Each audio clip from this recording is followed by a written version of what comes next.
everybody, this is Andy with Two Perspectives Studio. This is my very first segment with the Craft Round the Clock group, and today is Fall Fake Bake Friday. So I'm excited to take part in here. If you are, good morning Tracy. If you are looking for any replays of anything that I do have a YouTube channel where I have all the replays of anything that I do on Facebook. I also have original content that I put on YouTube. Good morning, Janice and Tina. How are you? So this is Fall Fake Bake Friday, and I'm so excited because it's right up my alley. And what's better to have on a cool, crisp fall morning than a delicious breakfast? So I'm going to be making an Eggs Benedict with some scented bacon. Yes, you heard right. The bacon will be scented, with some coffee, and we'll have some juice. I don't have the juice out here, but that's okay. I'll show you how to make the juice. Good morning, Donna and Patricia and Nina. Thanks everybody for joining in. First timer here on Craft Round the Clock. I'm super excited to be here and to show you what we're going to do today. So I'm going to go ahead and get started. This is one that I had previously done. It's an Eggs Benedict with hollandaise sauce and some scented applewood smoked bacon with some coffee and cream, and we'll have a little cup of juice to go with it. So I'm going to go ahead and get started with this. I'll put this one away. First thing I'm going to start with, because this resin coffee is a two-parter to get the two different colors on here. I know my light has some glare on it, and I apologize for that. Good morning, Colleen and Babs. You watch me on YouTube. That's awesome. Thanks so much. I appreciate it. So to get the two different color combinations in here, it calls for a double pour on this coffee. It just makes it look like there's some, extra fancy cream or whatever floating on the top. And, who doesn't love a fancy coffee? I know I do. I found an even fancier mug. It's a little bit bigger, but I just love this mug. It's so pretty with the little pedestal on the bottom. So that's the one we're going to be using today to make this. Now, I have my better half over here just off camera. My husband JR and I run Two Perspective Studio. I'm the one perspective and he's the second perspective, so thus the name Two Perspective Studio. He is my official resin pour guy. He does really great resin work, but he doesn't like being on camera as much. So he stays off camera some of the time. But we've been running our business for almost 5 years now, and we have a lot of fun together, and we do some pretty neat things. Oh, rotate. Okay, I was supposed to say that, wasn't I? Rotate your phone sideways to get a full screen. I'll have to remember that. So this is just a two-part epoxy resin. We typically use the Let's Resin brand. It's the one with the less odor. It's also food safe if you're ever doing anything with like pouring resin on a cutting board that you want to use for like charcuterie or something like that. The Let's Resin brand of regular epoxy resin is food safe. So it's a good one to use if you're doing things like that. So you'll do equal parts of A and B. Good morning, Margarita. And you want to stir this for, did you already stir this? Mm-hmm. Okay. He stirred this for 2 minutes. I'm stirring more. You need to stir it for a minimum of 2 minutes, and then you want to get some colorant. So one of the things, you can use a variety of things to get a coffee color, including, this is the Decor Americana paint. This is the color Cocoa. The Folk Art has one called Caramel or Caramel, however you want to say it.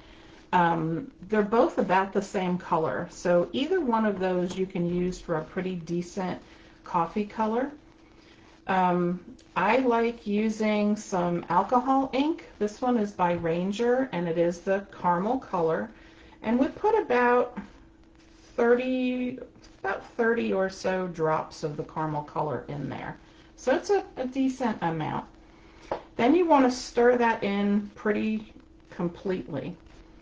Another thing I want to mention is when you're going to put resin in any kind of cup, make sure that it's heavy wall. Thank you, first time watching from Michigan, Deborah. Thank you for joining. My first time here too in Craft Round the Clock. I'm excited. So before you, make sure that you have a cup that's got a heavy wall. Sometimes the thinner glass, if you put resin in it, even if you use, they have a variety of resin called deep pour. Even if you use the deep pour, sometimes your glass will shatter when it's setting up. So make sure you've got a nice heavy wall. You can, this is actually an acrylic one. You can use either one. Just make sure that it's pretty heavy. Save you a little grief in the long run. So once you get your initial colorant mixed in, it takes a lot of mixing. I usually add just a pinch of a coffee color in the alcohol ink. I'll put a drop or two just to darken it up a smidge. And then I typically, that darkens it up to make it look a little more like coffee and a little less like an amber color. This one is an opaque medium by Let's Resin. It's called Ocean White. It's very strong. It's very thick. It's not an alcohol ink. It's an actual pigment. You just want to use little bits at a time, like half a pea size, because it's very strong and it goes a long way. So this will, see how this is just making it more of like a creamy color? But it's still a little bit too yellow for coffee. So we're going to put a little bit of this paint in it. You can add paint to resin. You don't want to add a ton. You don't want to displace your resin to where it's not going to cure. But just enough to make it look like coffee is all we need.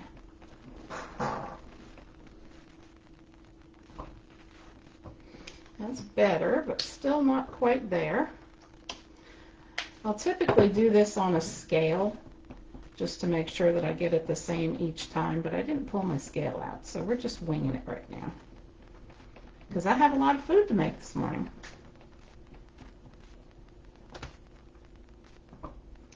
Yeah, that looks like a decent coffee. What do you think, hon? Is it too yellow still? Yeah. You think so? A little bit more. All right, we'll go a little bit more. JR says a little bit more.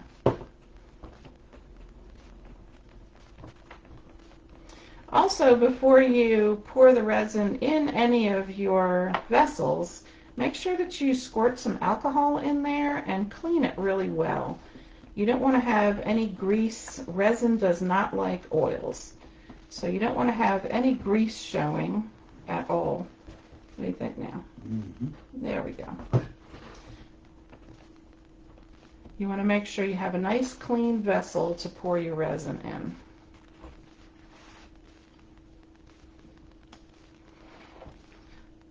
And I did clean this coffee cup ahead of time. Now we're going to pour the second layer. We wanted this one to, because it's a giant cup, we wanted it to sort of look like some of the coffee had been consumed. So we don't want to overfill this one. But we're going to go ahead and wait about, ooh, I got a little on the edge. That's okay. We're going to wait about 35 minutes, and then we'll put the second coat on. You want to make sure that this starts to set up before you put the second layer on. And I'm going to put this up. Do you have some juice ready?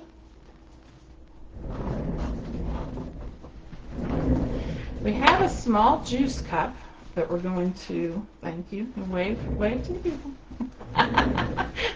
That's hubby. We're going to make a little orange juice in this cute little juice cup we have. And he poured me, this is a 5.5 ounce glass, and he poured me just about 4 ounces of resin. So we don't want to, you know, overdo it on here. So the colors for this, tell me again, 32 of the yellow. 32, yeah, all right. So this is by Sig Wong. This is an alcohol ink. It's a very potent yellow.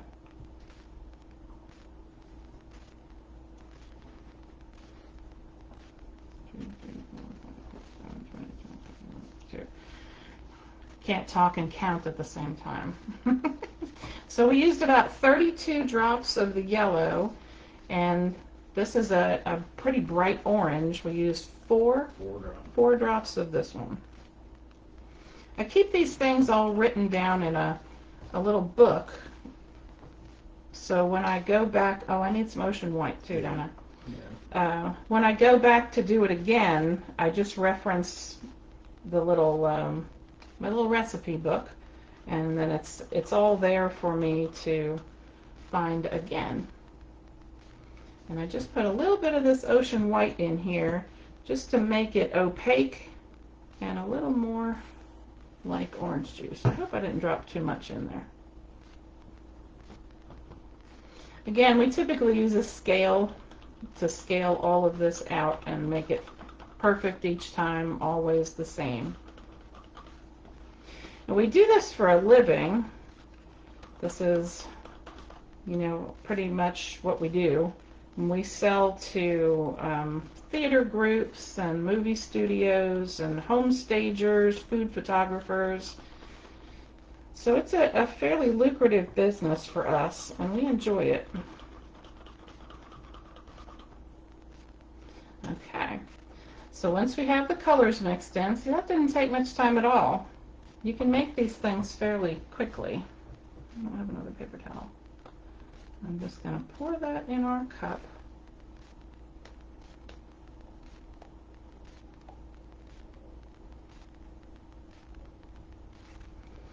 And there we have juice. Looks just like orange juice. Now it does take about 24 hours for it to set to a hardened state. You'll need to give it an additional 3 or 4 days, depending on the depth of your pour, to fully cure and to make sure that your cups don't rupture or anything like that before you ship, if you're, you know, a seller or anything like that. Even if you're gifting it, you don't want to gift something that's going to rupture. So before I get started on the egg plate, I'm going to do one more resin thing. I did, this is equal parts of A and B of our regular epoxy resin. I'm going to go ahead and combine them. I'm going to put some colorant in it for our hollandaise sauce, because this needs to, good morning Cece, my resin pal. There is a lady who knows her resin. I hope you're having fun on your vacation. So I'm going to go ahead and combine parts A and B here, because I want to give this time to thicken before I pour it on my eggs. So I'm going to go ahead and give this a good stir and get it going. And I'm going to go ahead and color it, and I'm just going to set it aside, and then I'll prepare the eggs and the bacon. And by the time we get done with that, this should be good and thick, because you don't want to pour the resin right over it, because it'll all just run right off of whatever you're pouring it on. You need to give it time to let the air bubbles escape to the top, to where you're not full of resin bubbles, which if you stir, it seems like the less resin you put in a cup and you try and stir it, the more air bubbles you generate. There are machines that you can buy, vacuum machines for resin that'll get your air out for you, but I don't own one of those. I probably should, but I don't. My husband just said, I wish. Sometimes we get air bubbles and we don't want them. And we can't get rid of them. I'm going to get a couple of...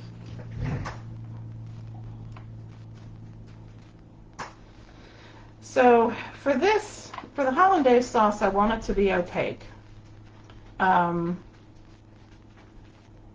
Yes, maple syrup is perfect to make with resin. I do that myself, and I will use the color golden. I will tell you. Golden, or there's another one, Ranger Ink makes one called ginger. It's perfect for maple syrup. You have to use quite a bit to get it dark enough, but it's a perfect color. I use it for my pancakes and waffles. So when I'm just trying to get a little bit of paint in something, I'll use some toothpicks. That way I don't overdo it. And you know, you can always put more in, but you can't ever take it away. So I'm just gonna get this little, this is called Naples Yellow, this color that I'm using. You can find it in craft paint and the professional paint. I use most of the professional paints in the studio here just because they're thicker and they go a lot farther. So this is going to be my hollandaise. And I'm going to put just a little yellow in here, which will make this resin go opaque. And then I want to lighten it and make it a little creamier looking. So I'm going to take my ocean white again and just put a little bit on my toothpick, because I definitely don't want to get too much of this in there.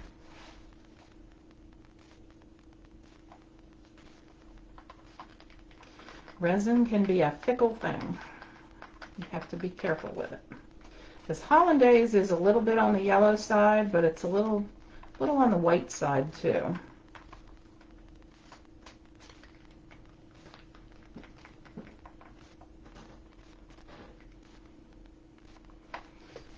We need to go just, what do I do with the other? Just a little, oh.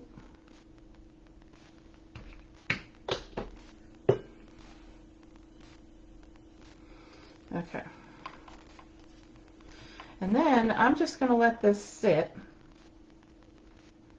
to where it thickens up. So I'm just going to put it up here aside. That's the color we have.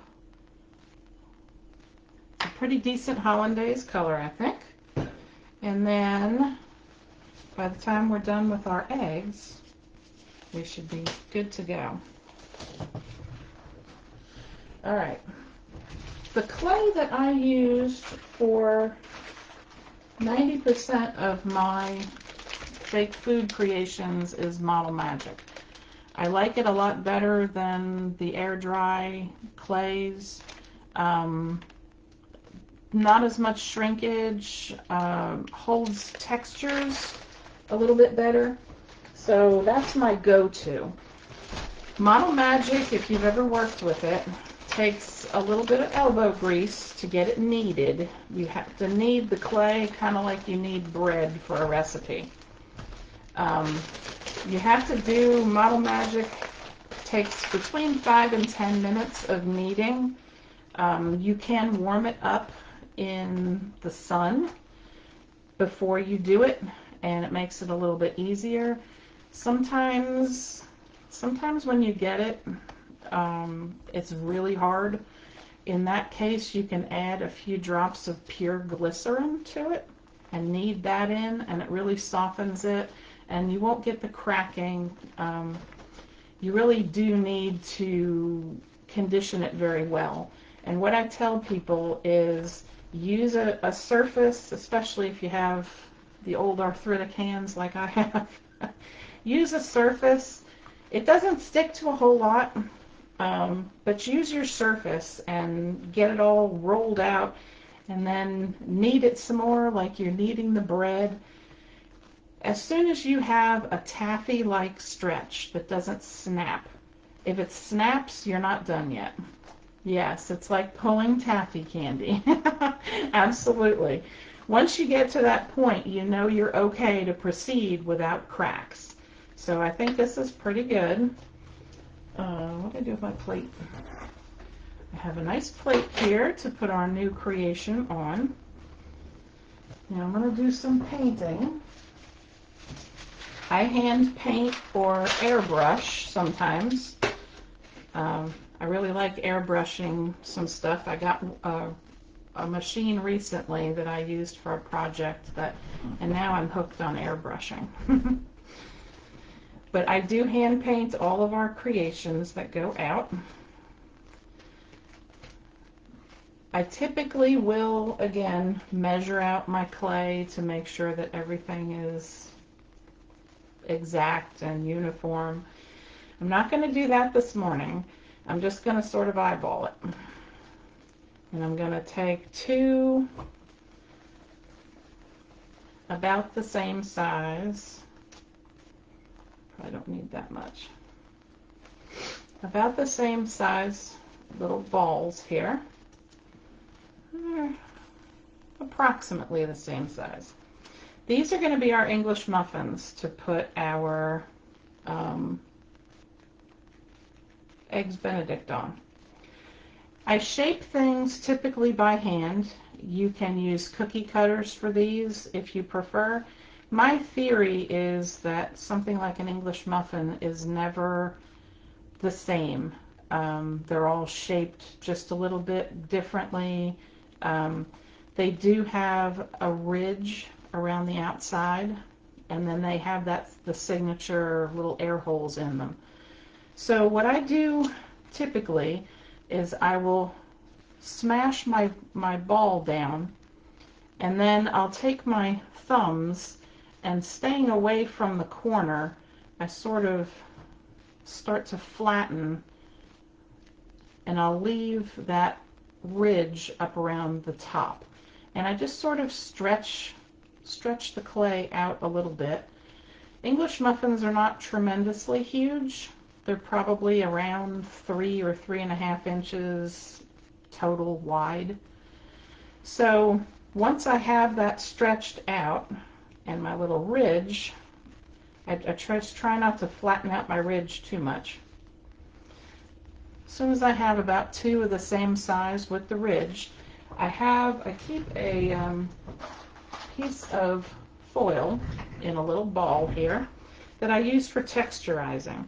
Now a lot of this is not going to show because you're going to have eggs and sauce and all kinds of stuff on there. But I still try and put the texture in just in case you can see it. I still leave that ridge smooth, you know, like what you get when you slice open an English muffin. But I do texture the inside kind of like a bread texture, stick some holes in there. A good little ball of foil is great for textures, especially bread textures. I do crackers and different things, and I'll always stick that little texture in there. It just lends something. So then these guys need to get painted. I'm gonna grab another set of gloves. Now the paint that I typically use for the toastiness of baked items, I'll use a yellow ochre, and I'll use this Naples yellow for like a buttered bread look. So I'm going to put just a little bit of my Naples yellow down, and I've got some yellow ochre. It's O-C-H-R-E if you're wondering. And then sometimes, if I can find it, I'll go back with some shading with a raw sienna, which is a little bit more of a golden brown. So those are about the typical colors that I use for these. Let's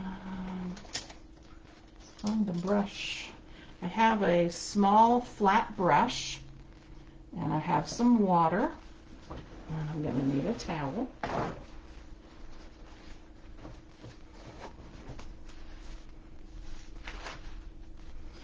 And I'm going to start with the inside here, because usually they spread a little bit of butter on the English muffin before they put your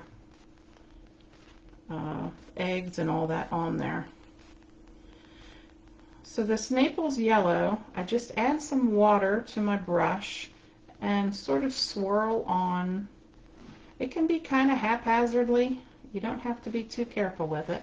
But it just makes it look like there's just a little something something on there, like a little bread, a little butter on the bread.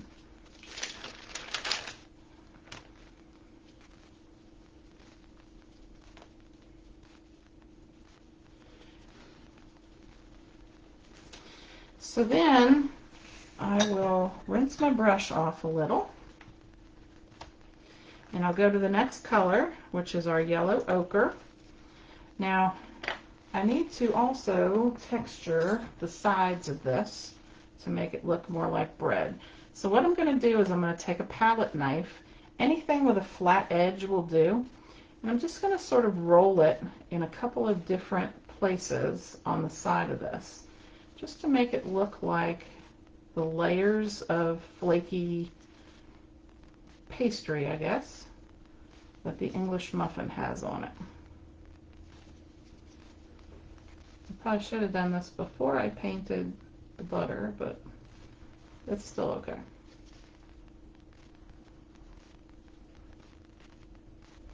So I'll just go around and give it that little texture on the sides.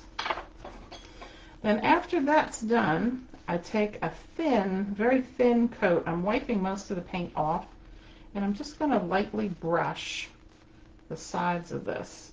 And I don't cover all of the white. I'm just giving it a little baked look. And I'm not going to worry about doing the bottom of this because it's going to be stuck to the plate. Can you turn down the light just a little bit? I'm getting an awful lot of glare. And then for the finishing, I'll go to the next color, which is the raw sienna, and I will just very lightly skim. Yeah, that's good. That's better.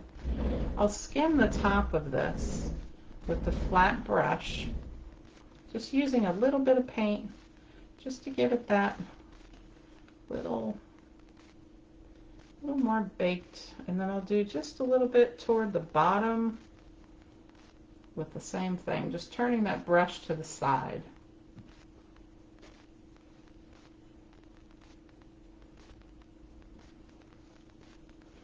And then you have all of those colors. You'll have the color of the Model Magic and the two colors of the brown. And you get that toasted look on the English muffin. So that one is ready for the egg. So we're going to put that on there. I'm going to give this one some texture.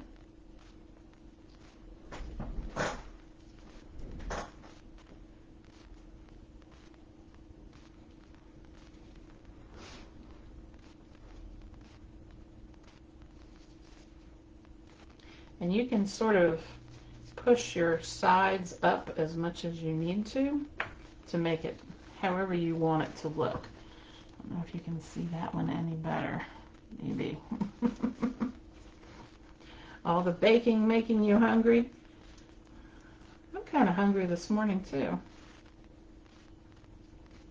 I had breakfast for dinner last night and it was amazing. I could eat breakfast anytime. I think that's probably my favorite food group is breakfast and cheese. Of course, you can't have a good breakfast without cheese, I don't think. You gotta have cheese with your eggs.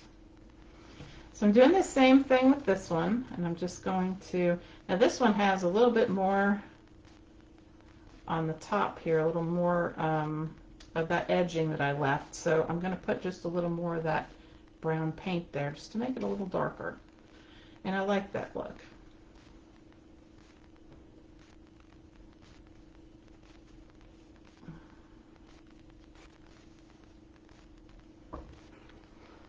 So there's that one.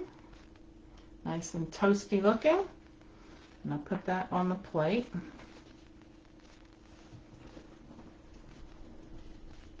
I think I have that. So then we're going to do our eggs, which are actually pretty easy with Bottle Magic because it's a perfect color of a cooked egg white.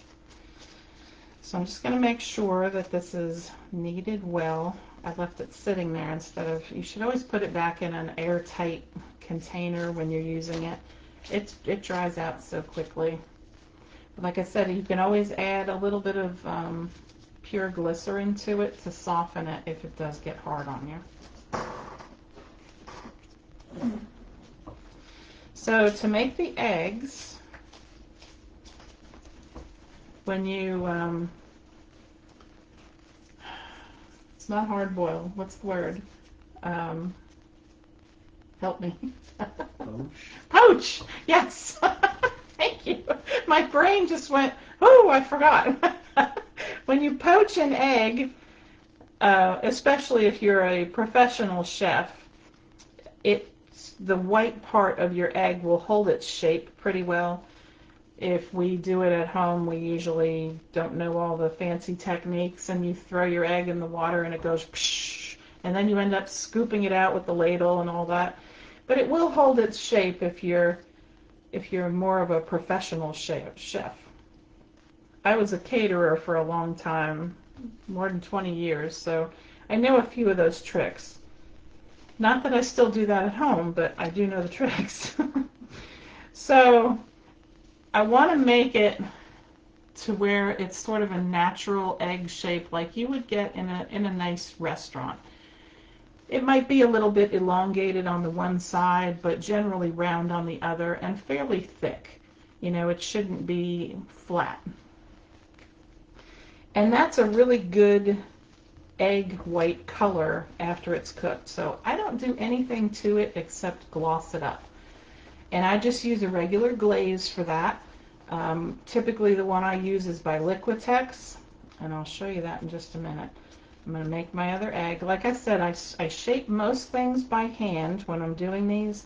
You can use cookie cutters, all different sorts of things. The Model Magic is not difficult to work with, I don't think. It's not like earthen clay, which makes a mess and gets all over, although I love earthen clay too. But this one is just super easy to work with. It doesn't stick to a lot of stuff. And, I mean, you just play with it and kind of get the hang of it. But I'm sort of making these to where they almost cover that, but not quite. You know, I still want some of that buttery texture left there. So then you're going to make the yolk part, which is not hard. And I'll get to the signature Canadian bacon in just a second. Let me knead this up just for a second and make sure that it's good.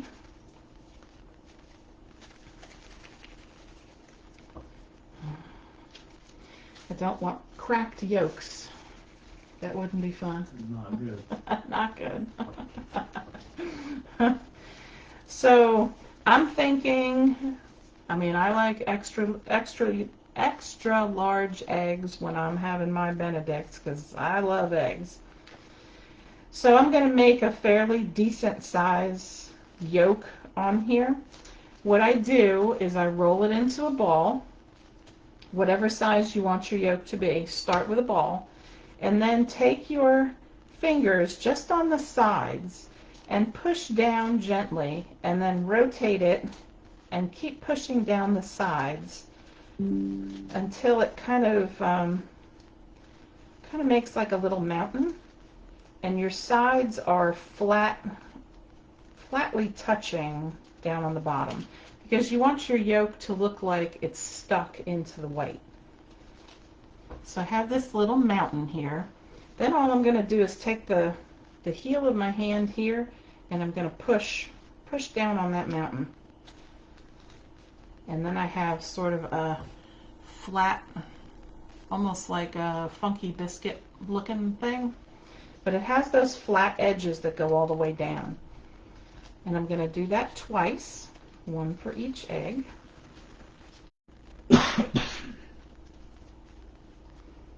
And then I'm going to squash down on that little mountain.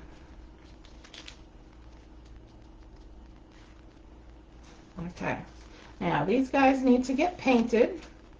Our eggs can stay there. And we're going to use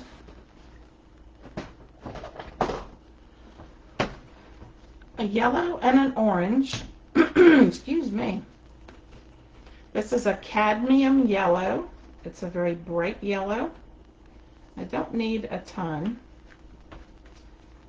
None of these projects take a ton of paint. That's one of the reasons why I like the professional paints, because they go a really long way. They seem to go a lot farther than craft paint. I use craft paint for some things, but all in all, I use mostly the professional, thicker grade paint. I think it's a little more cost effective. So I'm going to mix these two colors. Oh, I think that's off camera. I'm going to take, let me move my egg. I'm going to take a little bit of this yellow and just a little bit of this orange. And I want to get just the right yolky color. Add a little more yellow. You don't need much orange, just a pinch to color this up. But I want a nice, fresh looking yolk. Wipe that off.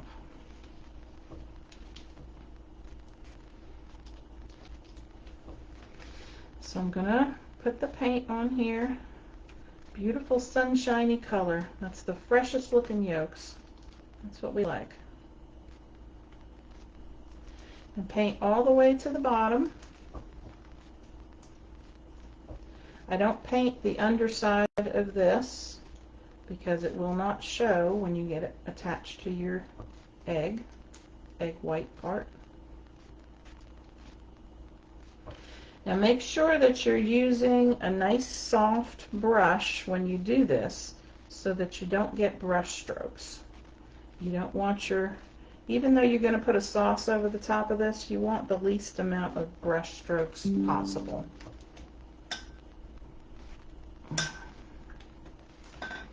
So there's those painted up, and we're going to take our palette knife. Now typically I would wait for these to dry, but in the essence of time I will use the palette knife to move them over to our egg. And I just put it sort of to one side.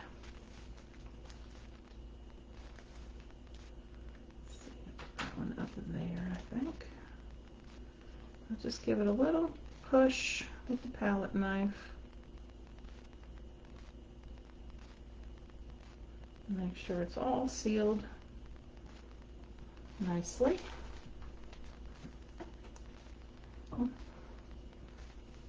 Okay, so there's our eggs. Let me make me some clean space here. I have some of this foam. These are like the anti-static packing sheets that they use for electronics. Anytime we get things in the mail that have this foam stuff in it, whether it's thick or thin or whatever, I save it. These are wonderful for making fake foods come to life. I cut 2 circles about the size of Canadian bacon. It's about, I guess these are probably about 2, I'd say 2 millimeters thick. So they're not extraordinarily thick. Maybe a little bit thinner than a regular piece of Canadian bacon, but we can get away with it in the fake bake world. So these are, I'm lucky enough that these are already a pink color, and that helps me out because I don't have to put a base color on this. All I need is a little bit of a very pale pink, and I have a light pink color here. All I need is just a pinch of that, and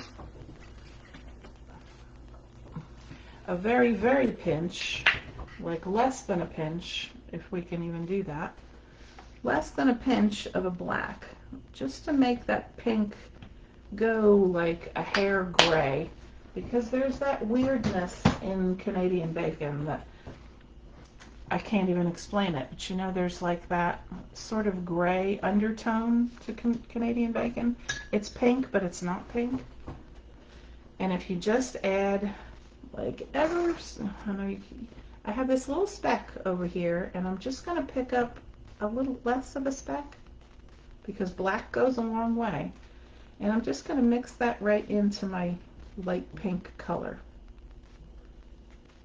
And it turns it not pink. I mean, it's pink, but it's not. It's that weird grayish pink. I don't know how to explain that color. All I do is just sort of smear, for lack of a better term, I just smear that over the top, and it makes this look like Canadian bacon. And I'll take the rest and do this other one. And like I said, if you only have a white sheet, you may need to do 2 coats of this. But because my foam sheets were pink, I didn't have to worry about it.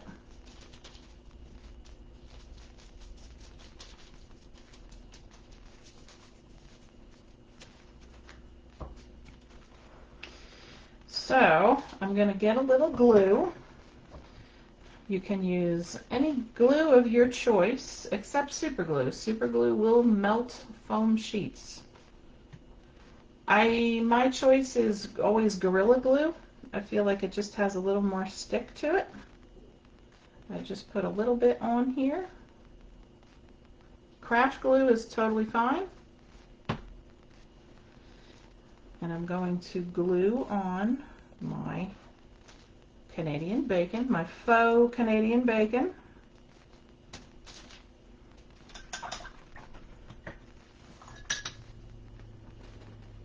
Wash off the brush. Then we're going to set our eggs. Let's get a little more glue here.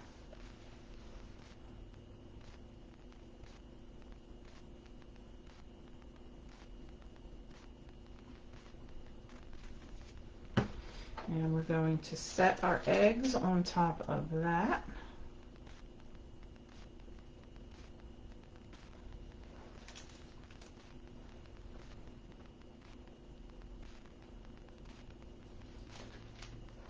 And I placed one going one way and one going the other way, just so that your plate doesn't look like there's eyes staring at you. I noticed my other one, my yolks are darker on this one, but it looks like a face.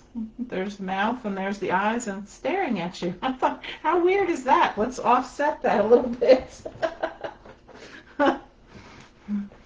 Okay, so we have our hollandaise over here. It's getting thick, but it's not thick enough yet.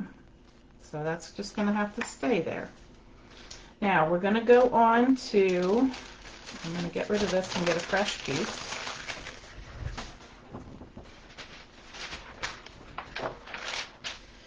Now we're going to make the bacon, and we're even going to make it smell like bacon, and I'm not kidding. That's something that I really enjoy doing here, is scenting our fake food connections, or connections, fake food creations. I was reading a thing that just popped up here that said, I may be experiencing connection issues, and I said connection instead of creation. My mind knows not what I'm doing. Okay. Never mind, I got you. You got me. So for these pink foam sheets, this is what we're going to make our bacon out of. Now, all I do is rip it. Rip it good. You can sort of rip it. You know, bacon is tattered looking on the edges. You know, it's never straight and smooth. It's always, and when you fry it, it crinkles. If you really want these foam sheets to look extra stupendous as far as bacon goes, this is a little bit long, I think. You can actually take them and crinkle them after you paint them, and tie them together. And then when they're done and you unravel them, you'll have like the crinkly bacon look. It doesn't take long to achieve it. But all you really have to do is rip your foam. I usually put about 3 pieces of bacon on each plate that I do.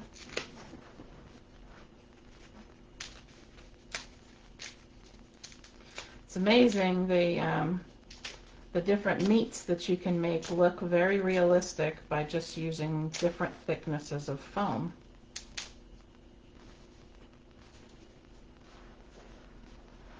So I will crinkle this one up as well, just to get that little look going. It'll probably mostly come out when I make that one a little thicker at the one end. When I paint it, it'll come out mostly, but that's okay. So I have 3 pieces that is going to be our faux bacon. Now again, if you don't have the pink, if you just have the white, you probably want to put an undercoating of something, either a off-white color or even a pink color, because bacon is a pork product, and every time we think of pigs, you have to think pink, you know. It's just the way that it is.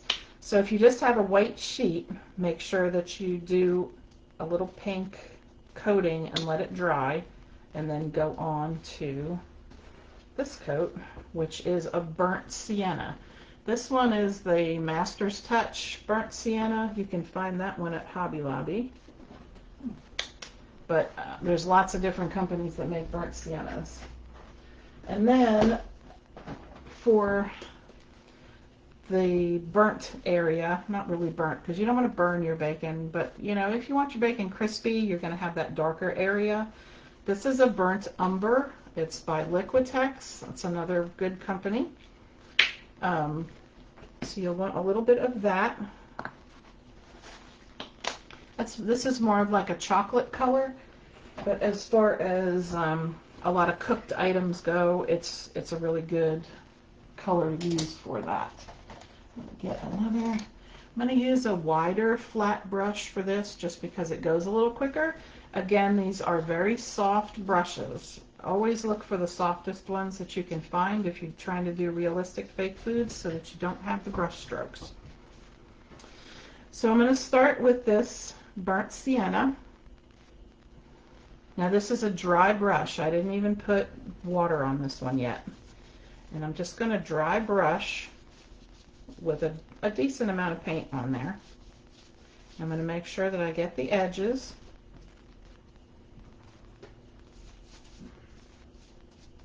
I may need a little more paint. Let's get a little more. This does take a decent amount of paint, because you want to get, especially on this first side, you want to get a good foundation of paint. I'll call it that. And make sure that you pay attention to the edges.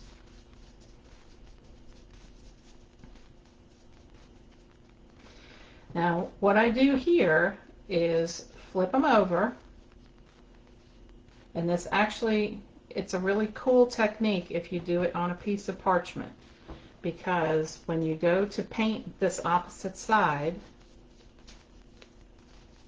you're pressing down on wet paint onto the parchment on the other side, and I'll show you what happens.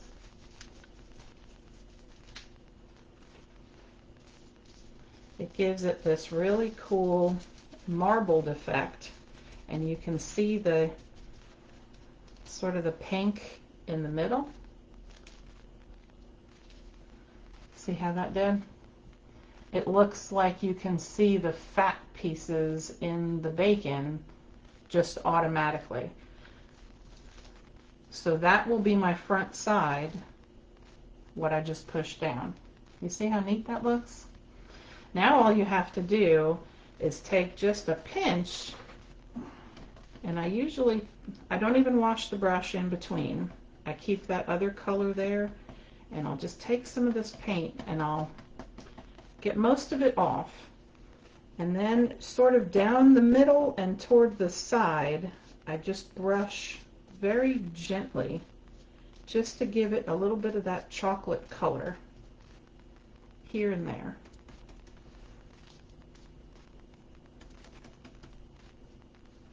And I'll get a little bit, you know, on the side to make it look like it was crisping up.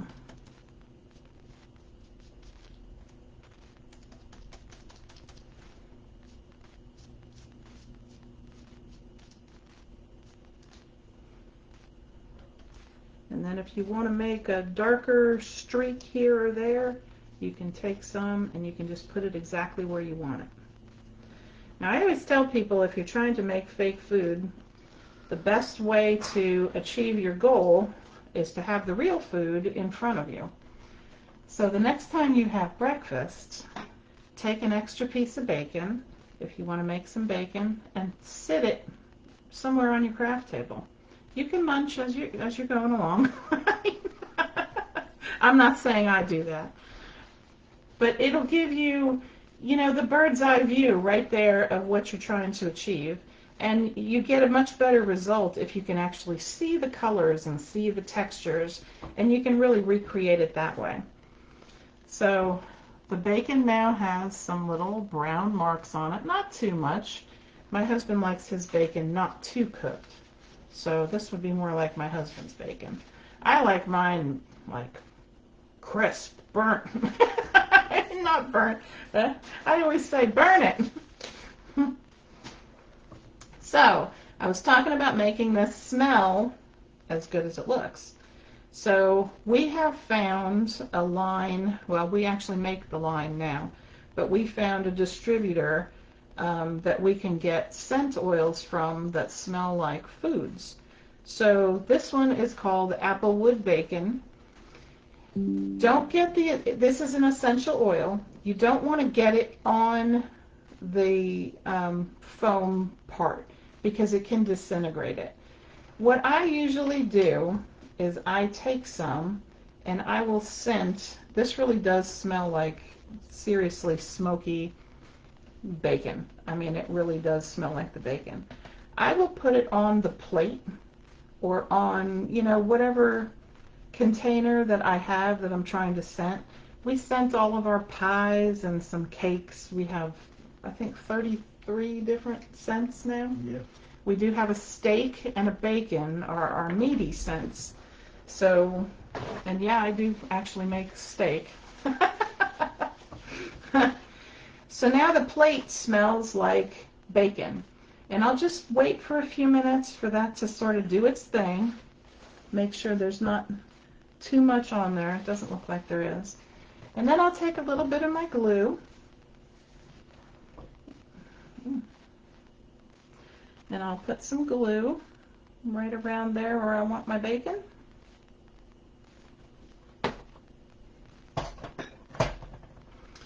And then I will take my bacon and I will just layer it on the plate. Now the scent is already there, so I don't have to actually put it on the piece. And because this is wet paint, these guys will stick together. You may have to add a little paint later, but usually I don't have to. Do you have the rest of the coffee all done there? I need to get another glove. So I think it's time that we can pour the second layer of our coffee. Thank you. Now, I'm trying to remember what we used for that. What did we use for that? Here's our coffee. Now we're going to pour that to get it look more like this with the extra sort of creamy color up on the top there. And we wanted this one to look like you were already drinking the coffee. I know you usually. I was trying to remember what I used. I think I just lightened this up. I think I only did one of these, and I don't have my book in front of me. So I think I used some of this cocoa paint from Americana, and I made the coffee color, and then I lightened it up with the white to make it. You did mix this, right? Yes. Okay. So again, this is the equal parts of the epoxy resin from Let's Resin, part A and part B. And then I just put some of the cocoa color in there. And then I'm going to put some of this ocean white. And I'm going to put more of this in this time. Ooh, to really lighten it up. Just to make that different color on there. Static right up to the side. Yeah. Just to make it look like there's a little more cream sitting on the top that hasn't been stirred in. So I have the two different colors there. You have to make sure that you really sort of stir these in pretty well.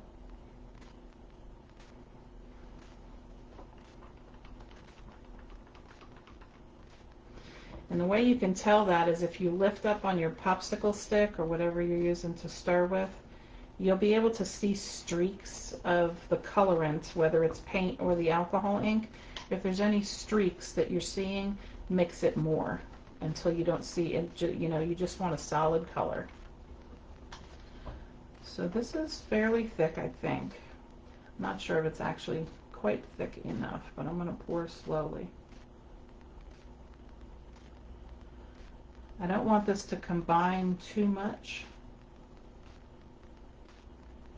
So I'm hoping it was hard enough to where this is going to stay primarily on the top and not sink.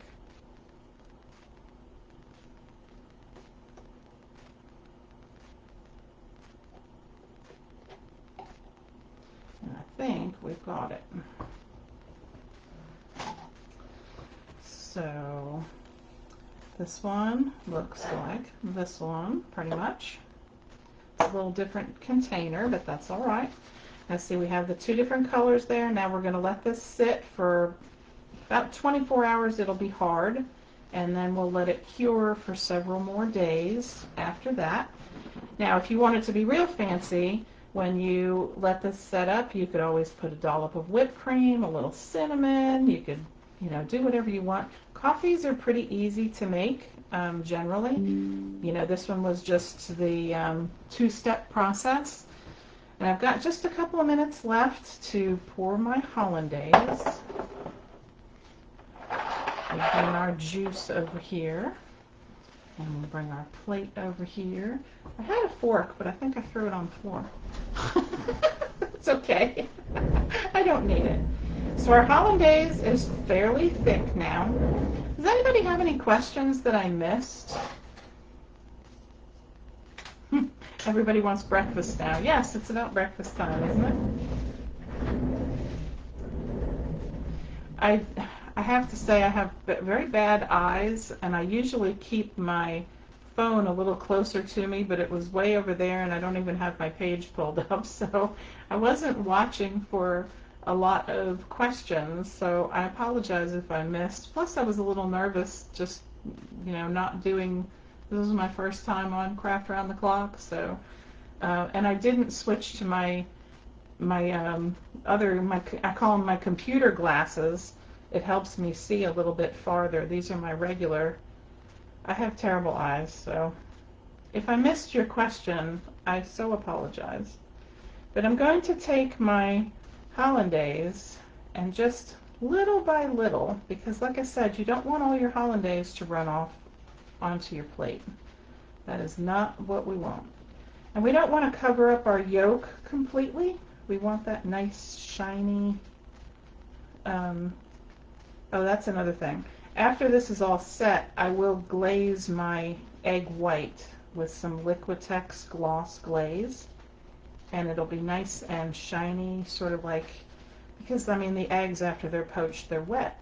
So you need to make sure you have that shine there. And I'll do that after after everything is set and cured tomorrow, I'll be able to do that because my resin will be all cured.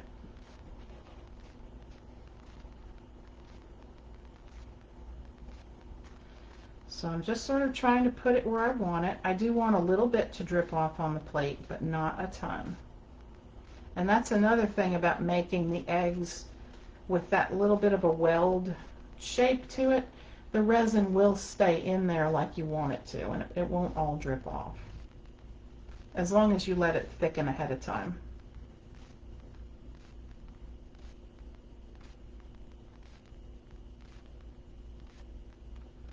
And then to finish this, oh, this smells so good with this applewood bacon smell on here.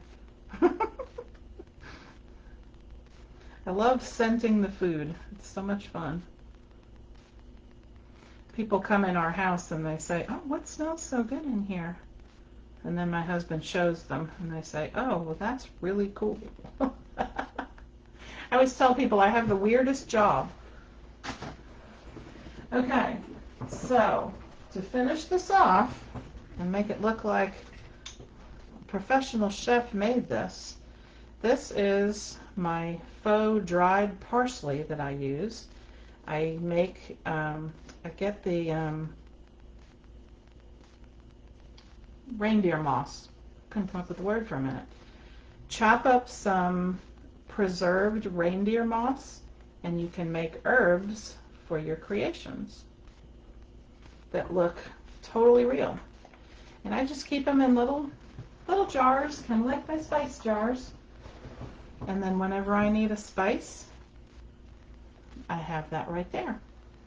So there is our poached eggs Benedict with hollandaise sauce and our scented bacon ready to eat, and our coffee and our orange juice. So there you have fake bake breakfast. Well, I was a chef for a long time. I retired in 2015, and now I make fake food, which I think is much more fun. And I don't have to deal with mothers of the bride anymore. So this is fun.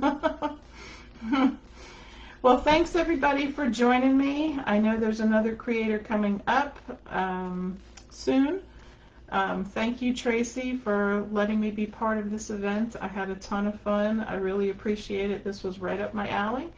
And I will see you again on Craft Round the Clock. I will get it all figured out, and then I'll be a regular on there doing fake food for you all the time, and that'll be lots of fun. So until then, you can always catch my replays on my YouTube channel. It's under the same name. It's Two Perspective Studio with Andy is my YouTube. And, you know, of course you see my Facebook channel. And I also have a website called thepropchef.com because that's kind of my nickname. I am the prop chef. So I hope everybody has a great rest of your day, and watching I have to watch all the other creators today now to see what everybody came up with for Fall Fake Bake Day. So I'm excited to see all of that. So thanks everybody for joining me, and I'm going to sign off now, and I know there's another creator coming right up, and I will see you guys later. Bye.